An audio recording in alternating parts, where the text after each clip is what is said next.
Bienvenidos a la Academia de Fondos. Yo soy Juanjo Ferrer, asesor financiero independiente.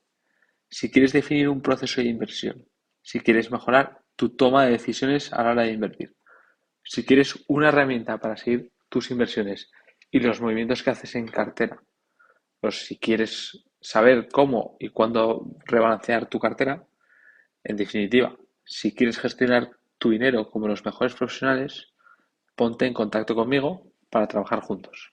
Escríbeme a jferrer@caser-asesoresfinancieros.es. En este decimocuarto capítulo tenemos un evento especial y es una entrevista a Emérito Quintana, que es asesor del fondo Numantia Patrimonio Global. ¿Vale? Es un fondo que está centrado en las ventajas competitivas y en la calidad de los negocios en los que invierte. eh, con el objetivo de perseverar el capital y hacerlo crecer. ¿Vale? El fondo nace en 2017 y desde entonces pues solo ha cosechado buenas noticias y ha superado a su benchmark, ¿no? A 5 años lleva una rentabilidad del 11% anualizado y si cogemos los últimos 3 años, esto con fechas a 27 de septiembre, a 3 años tiene un 15% anualizado. O sea, teniendo en cuenta las caídas del 2022, que está siendo un año complicado para todos. ¿Vale? Y nada, con esta introducción, pues os dejo ya con la entrevista a Emilio Quintana, que espero que disfrutéis. Mi primera pregunta pues sería, pues oye, el fondo es global, y lo he visto pues que en el folleto pone que no es ni de renta variable ni renta fija, sino que puedes invertir libremente. Mm. Entiendo que el objetivo de eso es que te dé mayor libertad para invertir Eh, o...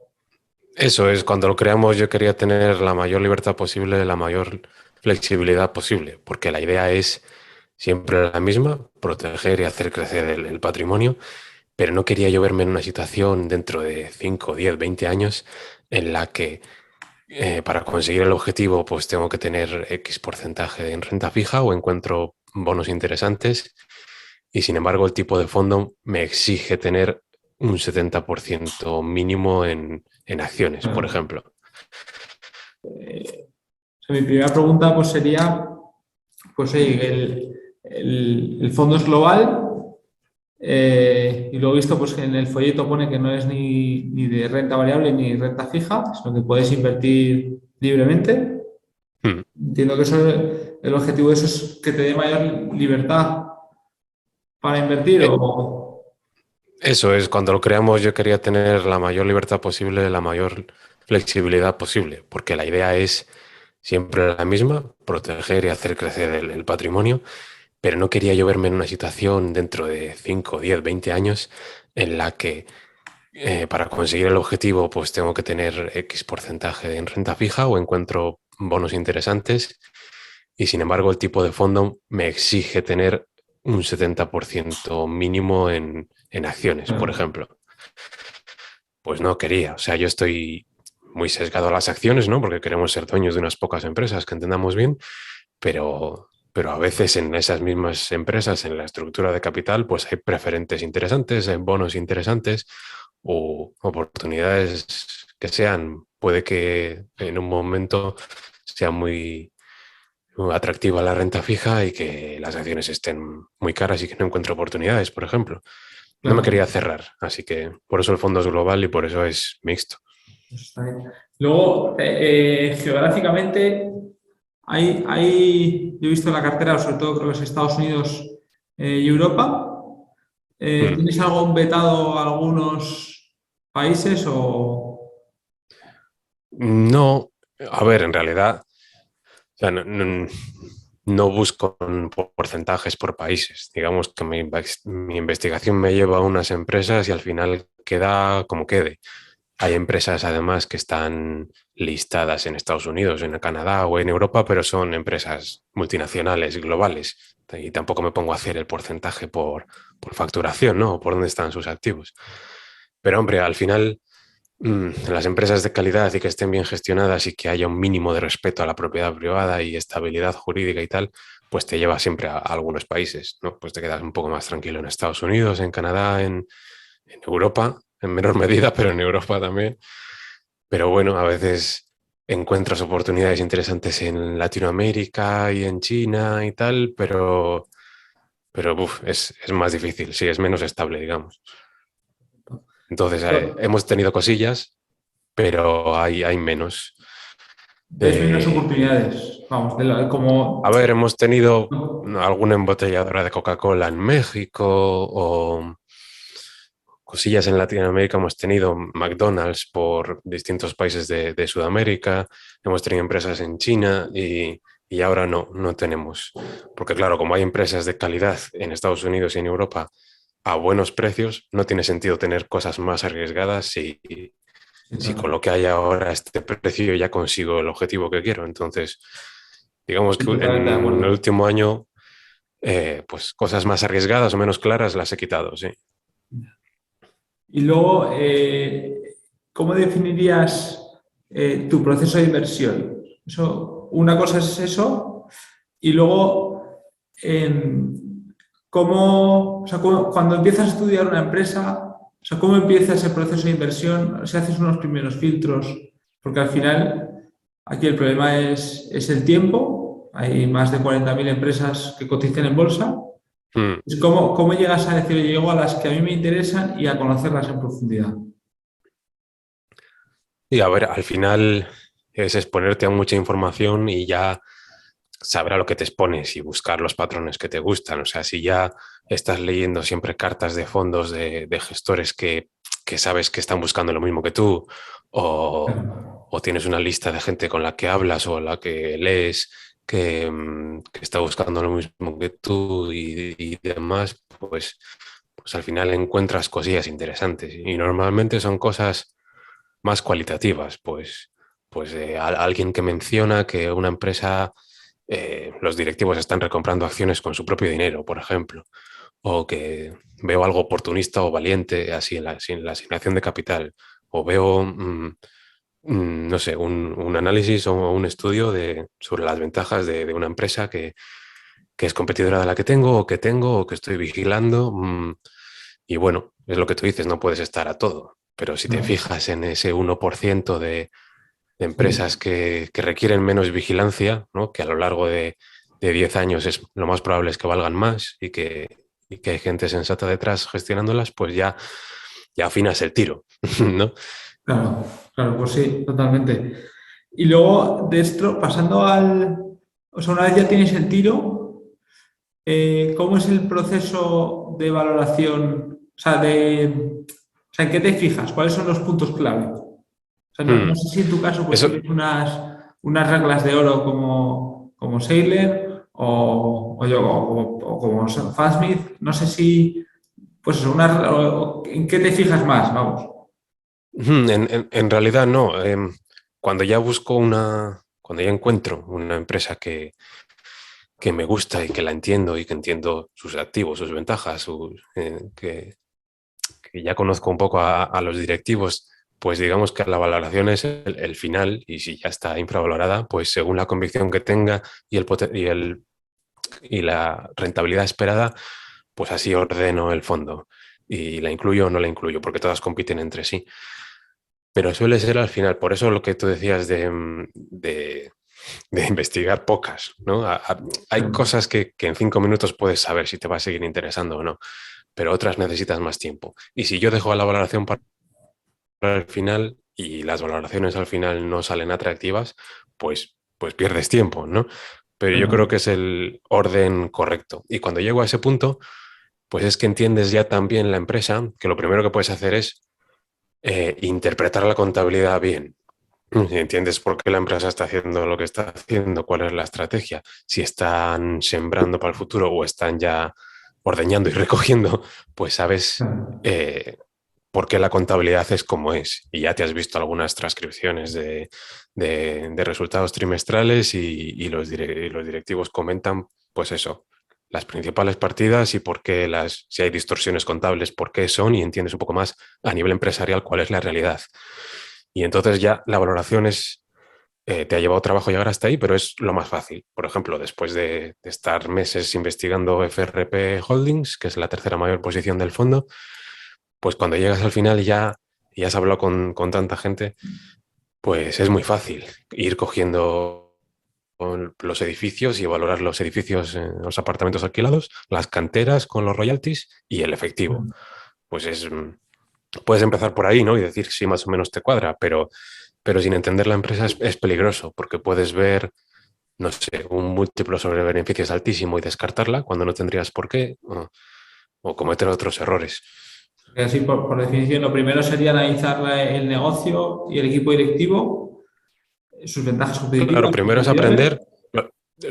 Lo más básico suele ser, depende de la empresa, lo más básico suele ser la propuesta de valor, es decir, desde una transacción lo más sencilla posible, qué le ofreces al cliente y por qué lo valora y Qué bueno.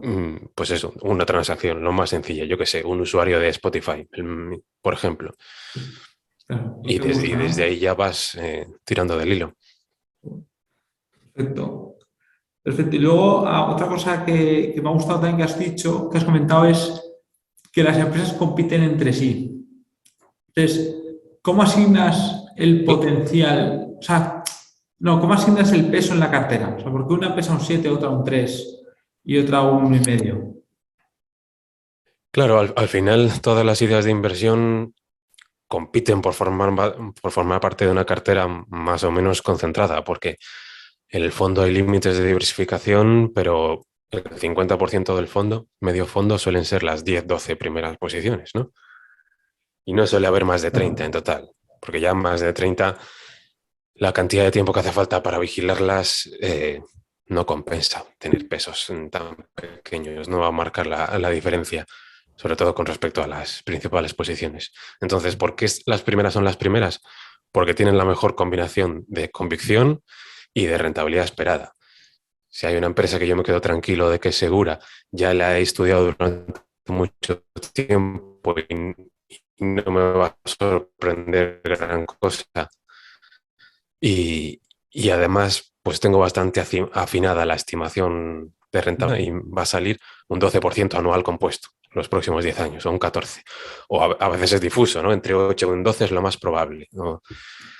Pues si la convicción es alta y la rentabilidad esperada es alta, va escalando puestos.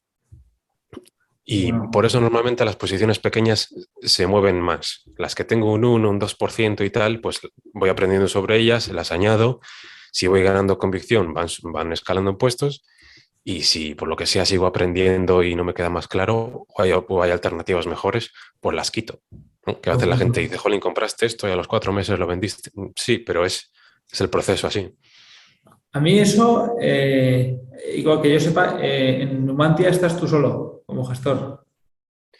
Tomando las decisiones de las Sí. recomendaciones, sí. O sea, a mí me parece, o sea, tremendamente complicado, o sea, y es de admirar, ¿eh? De hecho, me encanta que seas mi primer invitado porque te admiro en ese sentido tu capacidad para cambiar de opinión, estando tú Sí, solo. a ver, eso es Ah, acostumbrarse, pero yo creo que es una ventaja, porque en los grupos de 3 gestores o de 5 y tal empieza a haber siempre problemas. Tienes que explicar a los demás, convencer a los demás, uno te cae mejor que el otro y tal. Suele ser un lío y a veces las cosas valientes o los cambios de opiniones rápidos no se hacen. no, Pero no al sé. final, yo soy muy fan de los fondos de una sola persona, porque al final solo tú puedes comparar en tu cabeza por convicción todas las ideas y, y las tesis, no sé, Sí, o las sea, tienes en eso siempre estoy de acuerdo. presentes y mm, Y luego pero la parte de cómo superar sesgos, o sea, a mí me sorprende mucho, yo te sigo en Twitter desde hace tiempo, y pues, por ejemplo, tu cambio de opinión de Tesla, que yo creo que has mm. comentado más veces. O sea, a mí, joder, cambios así de pensamiento, joder, me cuesta mucho, ¿eh? Tener, o sea, hay que tener una mentalidad muy flexible, pero al mismo tiempo estar muy convencido de las cosas para invertir a largo plazo. Sí, no, además es que en un fondo que está de cara al público y que tú escribes sobre las tesis también, eso es una espada de doble filo, porque Tú explicas las cosas y parece que si luego cambias de opinión, quedas mal, ¿no? Porque dices, yo expliqué esta tesis y al final he cambiado de opinión y la vendo. Pero también es acostumbrarse. Es verdad, hay A gente mí que me lo gusta entiende explicar así. las cosas y si cambio de opinión, cambio de opinión. Yo recuerdo, creo que fue no sé si fue en la carta de 2020 o en la de 2021, que expliqué la tesis de Just Eat Takeaway, Vale. que me quedaba bastante claro y claro al futuro, lo que esperaba y tal. Y conforme seguía aprendiendo y seguían pasando cosas, sobre todo decisiones estratégicas del CEO y comentarios y tal, no me encajaba. No me encajaba la tesis con las decisiones estratégicas que estás tomando y no, y ya no, o ya no me fío o ya no entiendo lo que estás haciendo, ¿no? Pues igual que la expliqué, Claro. pues la quito. O la tesis de Tellurian, por ejemplo, que es un poco más, que era, sí, una cosa un poco más arriesgada, pero que es eso, hacer plantas de liquefacción de gas natural para exportar desde Estados Unidos y tal, que requería más paciencia porque hay que esperar a 2026 a que todo eso empiece a funcionar, pero si funcionaba y salía bien, pues la rentabilidad era muy alta. Y bueno, había unas cuantas banderas amarillas ahí que a mí me mosqueaban, pero dices, bueno, aquí con calma y con paciencia, pues tenemos más paciencia que los demás, pues esperamos. Y fue bien un tiempo. Pero ya, gracias a otra gente también, porque no es que sea yo solo, yo aprendo de mucha gente, hablo con mucha gente. em, en, en la web de análisis de inversión, Martí Alonso Sí. hace muchos análisis y tal, y hizo un análisis en profundidad de Tellurian, un repaso, y digamos que a mí me dio más convicción aún sobre lo malo, no sobre lo bueno, sobre las banderas amarillas que veía. Entonces, Mira. pues no es que cambies de opinión, es que lo que ves malo empieza a pesar más. Entonces la quitamos. Que ha salido bien, ¿no? Porque se ha desplomado desde entonces, pero no importa que salga bien o mal, importa el que tengas esa flexibilidad para cambiar de opinión. Al final te acostumbras a leer cosas que te incomoda leer porque tú tienes una opinión y te lo está desmontando, a esa incomodidad te acostumbras y a cambiar de opinión también. Y a Lo veces sale bien, a concuerdo. veces sale mal, pero Yo, bueno. yo entiendo que haya gente que lo vea como una crítica. En mi punto de vista era más, o sea, que yo lo admiro porque me parece muy complicado. O sea, justo lo que dices de decir, joder, estás leyendo opiniones que van en contra de tus ideas. Mucha gente, pues no sé, Sí, se ve. y eso te hace mover la cartera, pero normalmente es para bien, porque a veces la gente dice, es que quieres encontrar empresas para siempre, para invertir en ellas siempre a largo plazo, y luego cambias cosas y desde el principio las hay, pero hay pocas. Sí, Brookfield está desde el principio, Facebook está desde el principio, Howard Hughes, hay muchas desde 2017, 2018, Tesla está desde 2018, pero hay cosas que voy cambiando. Ya, pues es que es eso, yo sigo aprendiendo y sigo cambiando de opinión y van pasando cosas nuevas y yo no di con la cartera perfecta para los siguientes 50 años en 2017, ¿no? Ah, Voy, voy, voy cambiando, pero siempre con la vista en el largo plazo. A veces cambias, tienes una empresa con una visión a los próximos 15 años o 20, la cambias por otra mejor, con la misma visión a largo plazo y la gente ve un cambio y parece cortoplacista, pero tú sigues con la vista puesta claro. en el largo plazo, ¿no? Es como cuando cambias un seguro de vida para cuando te jubiles de una empresa a otra. Pues el enfoque está en cuando te jubiles, ¿no? Aunque cambies ahora de aseguradora o de plan de pensiones. Pues es un poco Totalmente. parecido. Pues sí, totalmente. Sí, ahora, no sé si me gustaría que, pues una de estas empresas que lleva años en cartera, no sé si pudieras, pues Hmm. explicar cómo ha sido tu proceso de encontrarla, cómo ganaste convicción y luego la evaluación. Entiendo que no quieras dar unos datos excesivos. Vamos. Bueno, Sí. una de las que están desde el principio, que es, a veces está la primera, a veces está la segunda, ¿no? Junto con Tesla, de mayor posición es Brookfield, que es la más conocida.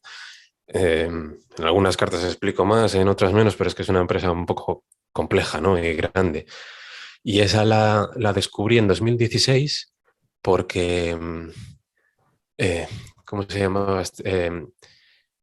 Sí, no sé si sabes quién es Lou Simpson, que No, gestionaba la cartera de inversiones de Geico, de la aseguradora de sí, Warren entonces Buffett. sí, sí, sí. Pues él llevaba las inversiones de la parte de Geico. Y Warren Buffett decía, pues eso, que era un fuera de serie e incluso que era mejor que él, ¿no? De Y hecho, tenía una cartera. es posible que en principio se tuviera en cuenta que le iba a sustituir a Buffett, pero creo que tiene Parkinson, ¿no? O algo así, y complicado. Falleció hace poco, si no recuerdo Muy mal, complicado. falleció hace poco, por desgracia. Entonces, llevaba la cartera de Geico, pero luego hizo una especie de empresa por su cuenta, que se llamaba SQ Advisors, creo recordar. Entonces, ese era uno de los inversores famosos que me gustaban, lo que escribían y cómo lo hacían, con una cartera concentrada de empresas de calidad que yo seguía, pues junto con Bill Ackman y Pat Dorsey y Ron Baron y todos esta, eh, y Robert Vinal y toda esta gente. Entonces, en 2016, Lowe Simpson tenía la primera posición Brookfield Asset Management, que, que yo también la había conocido porque en 2015 o así en una carta de Pat Dorsey también la menciona. 2014-2015 la empecé a escuchar en una carta de Pat Dorsey y luego Lowe Simpson la tenía de principal posición. Y digo, yo, jolín, voy a meterme más en profundidad a esto porque lo he visto por encima, pero está muy interesante. Entonces, en 2016 fue cuando me metí esos 3-4 meses de entender Brookfield, porque lleva tiempo. Y cuando ya creamos el fondo en 2017, en el verano, pues yo ya tenía bastante convicción y la teníamos en la sociedad familiar y entonces pues la puse la primera, porque me gustaba mucho. Pero luego es lo que decimos, hay que vigilarla y hay que ver si mantienes la convicción, si los gestores lo siguen haciendo bien, si cumplen lo que prometen, si lo gestionan bien, si crean valor, si se mantiene la valoración razonable, ni excesiva, ni... Entonces, si sigue cumpliendo todos esos criterios durante año tras año, pues la mantienes año tras año. Y esa es una de las que se ha mantenido desde 2017 hasta ahora. Y bueno, De no acuerdo. sé si quieres Qué que bueno. la resume. O sea, Brookfield es una gestora de activos alternativos, digamos, digamos que tienen varias partes, pero lo que hacen es, sobre todo, gestionar activos de institucionales, pues de aseguradoras, de fondos de pensiones, Sobre todo invierte de bueno, gente rica también, cada vez más, digamos que captan capital y crean fondos para invertir pues, en infraestructuras, en inmuebles, en negocios, en renovables, en empresas, la parte cada vez más grande más... son inmobiliario e infraestructura, ¿no? sí, Sería, porque son los gestores al final más, perdón, son los sectores más grandes. como claro. Eh, porque ahora, cuando ellos iban gestionando 250.000 millones y 500.000 millones y 700.000 millones ahora, la gente dice, ostras, es muy grande, ¿no? Gestionan cada vez más y esto va a tender a la ley de los grandes números, a la ley de rendimientos decrecientes y esto va a ser cada vez más difícil, no pueden ser mucho más grandes.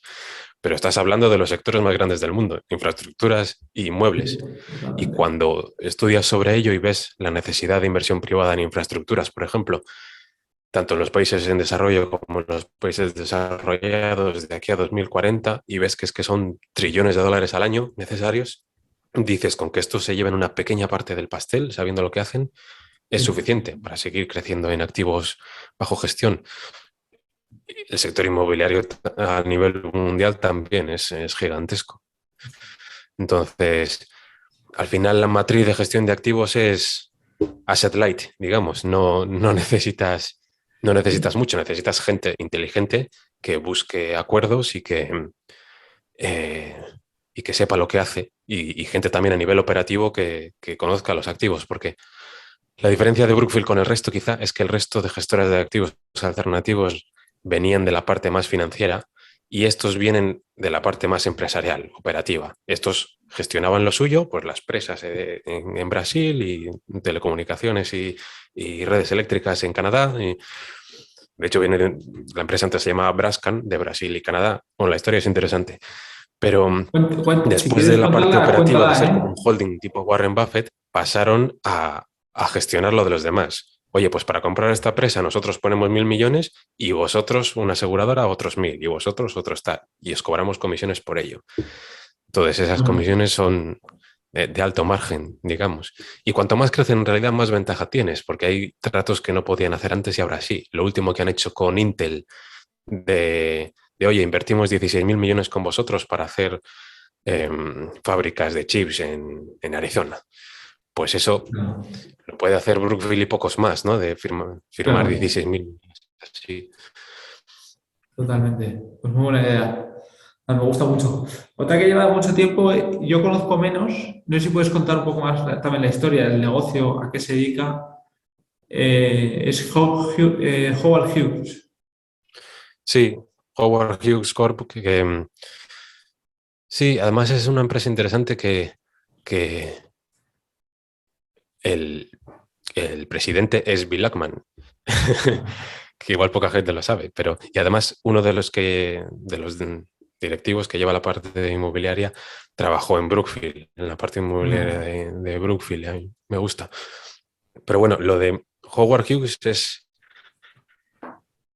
eh, la gente lo suele meter como en el saco inmobiliario, pero es un poco distinto porque son dueños de MPC, se llama, Master Plan Communities. Y es como si tú fueses el dueño de los terrenos de una ciudad entera. Entonces tú controlas la oferta y poco a poco vas vendiendo los terrenos a constructoras para que vayan haciendo edificios y viviendas. Tú te vas quedando con las partes comerciales y lo alquilas a los comercios. Y con ese dinero, pues sigues reinvirtiendo para desarrollar poco a poco la ciudad. Es como si tú controlases el crecimiento de una ciudad, que cuanto más Ajá. grande es, pues se va creando un efecto de red que más valioso es, pero normalmente ese valor que se crea de efecto red en una ciudad, conforme crece, tú no te aprovechas de ello. O a veces se construye demasiado y luego te tiras un montón de años absorbiendo esa oferta de más, ¿no?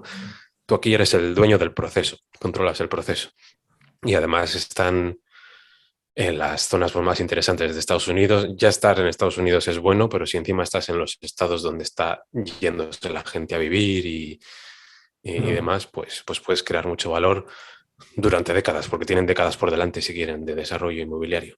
¿Qué pasa? Que es algo tan lento que requiere mucha paciencia y que Claro. muchas veces se ha pensado que no es la empresa ideal para que cotice, porque no, la gente quizá no lo valora de la forma correcta. Más de una vez la han intentado privatizar o vender, pero Nada. bueno, es para un cierto tipo de Sí. inversores. Ahora mismo pues digamos que lo han simplificado un poco, se han centrado más en lo que ellos mejor saben hacer, están recomprando acciones y me gusta, pero en realidad la acción está como en 2013, creo recordar prácticamente. O sea que Joder. es una cosa que cuando llega al punto de inflexión se aflora mucho valor, pero hay que tener paciencia. Vale. Aquí la principal ventaja, bueno, sería el management de esta empresa. Eso, la principal ventaja sería el management, que saben, vamos, que confías en ellos. Sí, a ver, hay veces que hacen cosas mal. A ver, por ejemplo, en la pandemia estaban en pleno proceso de reestructuración, de recortar gastos y centralizar cosas y centrarse en las MPCs, vender algunos activos. Pues les pilló con el pie cambiado con eso a medias. Entonces, cuando la acción estaba bastante barata en la pandemia, tuvieron que hacer una ampliación de capital para asegurarse de que no iba a haber ningún problema, ¿no? Ante tanta incertidumbre lo tuvieron Claro. que hacer a precios bajos. Entonces, bueno, eso no fue lo ideal y ahí pues se diluyó un poco Ya, del claro. valor. Pero bueno, luego hacen otras cosas bien y ahora están recomprando acciones a buenos precios. Entonces, sí, tienes que confiar en los gestores, pero también vas sumando y restando puntos a veces. Claro. Ahora vi estas dos tesis. Otra pregunta, otra parte que suelo analizar siempre de los fondos son los riesgos que les veo. ¿Vale? Yo no sé, pues viendo la cartera, tu cartera en conjunto, no sé si se te ocurre qué riesgos puedes tener. Igual es solo la volatilidad, pero no sé, o hay algo que te preocupe. Riesgos así sistémicos de la cartera. Sí, pues A crees que ver, como para mí y para la familia es el único fondo, digamos, es donde están los ahorros, pues es como si fuese un fondo todo en uno, o el único que yo creo que nosotros necesitamos. Entonces, ahora mismo solo hay acciones, pero empieza a haber cosillas en renta fija interesantes que la rentabilidad esperada empieza a competir con algunas acciones de calidad. Entonces, bueno, puede que haya algo de renta fija, pero vamos, estoy bastante contento y tranquilo con la cartera. Y hay sectores muy variados y fuentes de ventajas competitivas muy distintas, porque tienes lo más sonado, ¿no? Que es pues Amazon y Spotify y Tesla y cosas así. Pero luego si te fijas en el fondo hay muchísimo inmobiliario y terrenos por desarrollar, infraestructuras, royalties de gas natural, royalties de canteras de caliza, ¿no? Y cosas así Sí, más totalmente. terrenales o más distintas. Y eso pesa bastante. Las aseguradoras también pesan bastante, que cuando suben los tipos de interés les viene mal para otras cosas, pero a esto les viene bien. Si sube el gas natural, pues hay empresas que les viene mal por los costes energéticos, pero a nuestros royalties de gas natural les viene bien. Bueno, muchas cosas se compensan, pero bueno, hay cosas que no puedes evitar. Los cambios de humor de la gente y del mercado no lo puedes evitar, o sea que la volatilidad eh, es inevitable y para poder pasar puede pasar de todo. Lo bueno es que tendría que ocurrir un desastre mundial para que toda la cartera Sí, está claro. caiga, O ¿no? sea Además que, es que estás en Estados Unidos y en Canadá, que hasta geográficamente, digamos que es la superpotencia más protegida, ¿no? Pero puede pasar de todo, puede pasar, yo qué sé, el tema nuclear que está ahora tan de moda, pues eso sería un desastre que no solo sí, te destroza sí, vamos, activos y te destroza la seguridad mundial, sino que te desploma las expectativas sobre el sí, futuro. pero cualquiera que tenga ahorros, da igual donde estuviera, que le va a afectar igual. Sí, decía hace poco que qué importa, o sea, yo siempre intento ser, pues eso, cautelosamente optimista, siempre, pero las cosas que van pasando te van convirtiendo cada vez más en más impasible. No sé.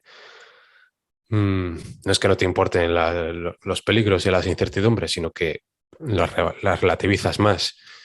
Y si, y si pasa algo catastrófico, pues ya no va a importar, ¿no? En lo que ahorras, y en lo que ahorres y en lo que no ahorras. Importará quizá pues eh, que tengas un refugio nuclear y que tengas armas y que tengas, no sé, cosas así. Vamos, lo que Pero es, si no, ¿qué más da? Cuanto más cosas pasan, pues más te curten. o sea, que salvo un riesgo sistémico, que te da igual donde estés invertido, la familia duerme tranquila.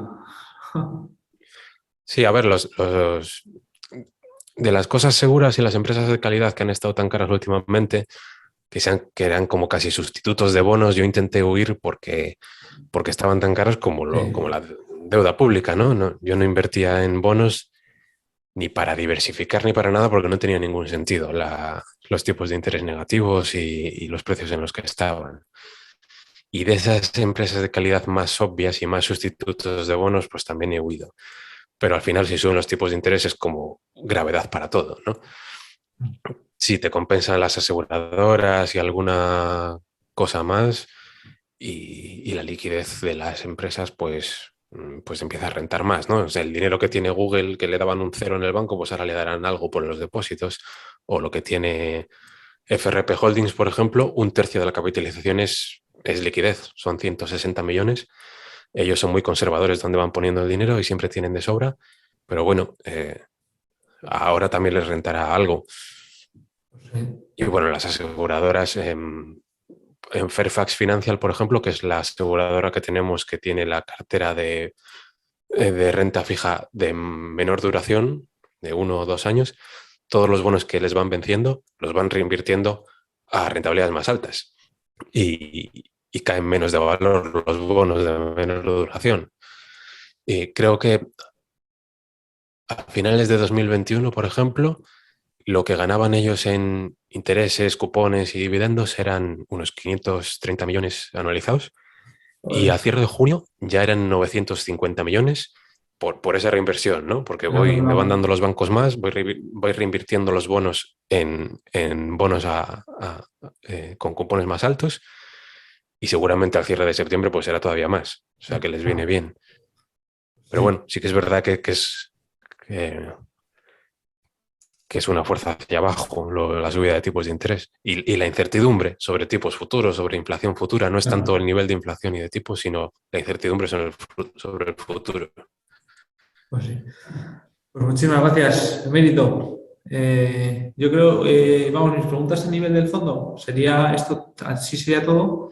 Sí que me gustaría pues que mis oyentes pues que conozcan más a un Emérito más personal.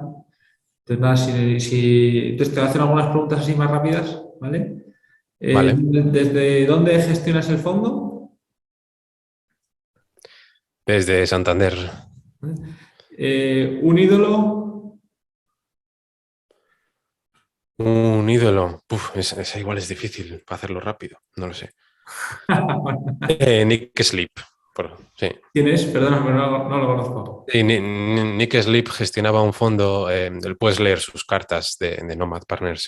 Están en internet. A mí me las pasó Rafa León las cartas y me dijo, léetelas, que están muy bien, pero no las compartas porque no se quiere que se compartan y tal. Luego un día vi que salieron en internet y ya las tiene todo el mundo y las compartió todo el mundo. Digo, pues, pues nada. Ya es Pero estaba público. muy, Ya es público. fue de los primeros en el que entendió la propuesta de valor de Amazon y estaba concentrado el fondo en Amazon, en Berkshire Hathaway y en Costco. Y, Bueno, y- y digamos que hizo popular ese concepto de economías de escala compartidas y de creación de valor a largo plazo y de bastantes cosas cualitativas interesantes, pero cerró el fondo después de un 21% anual durante, no sé si 13 años, 14 años, porque al regulador no le parecía sensato estar concentrado en solo 3 empresas.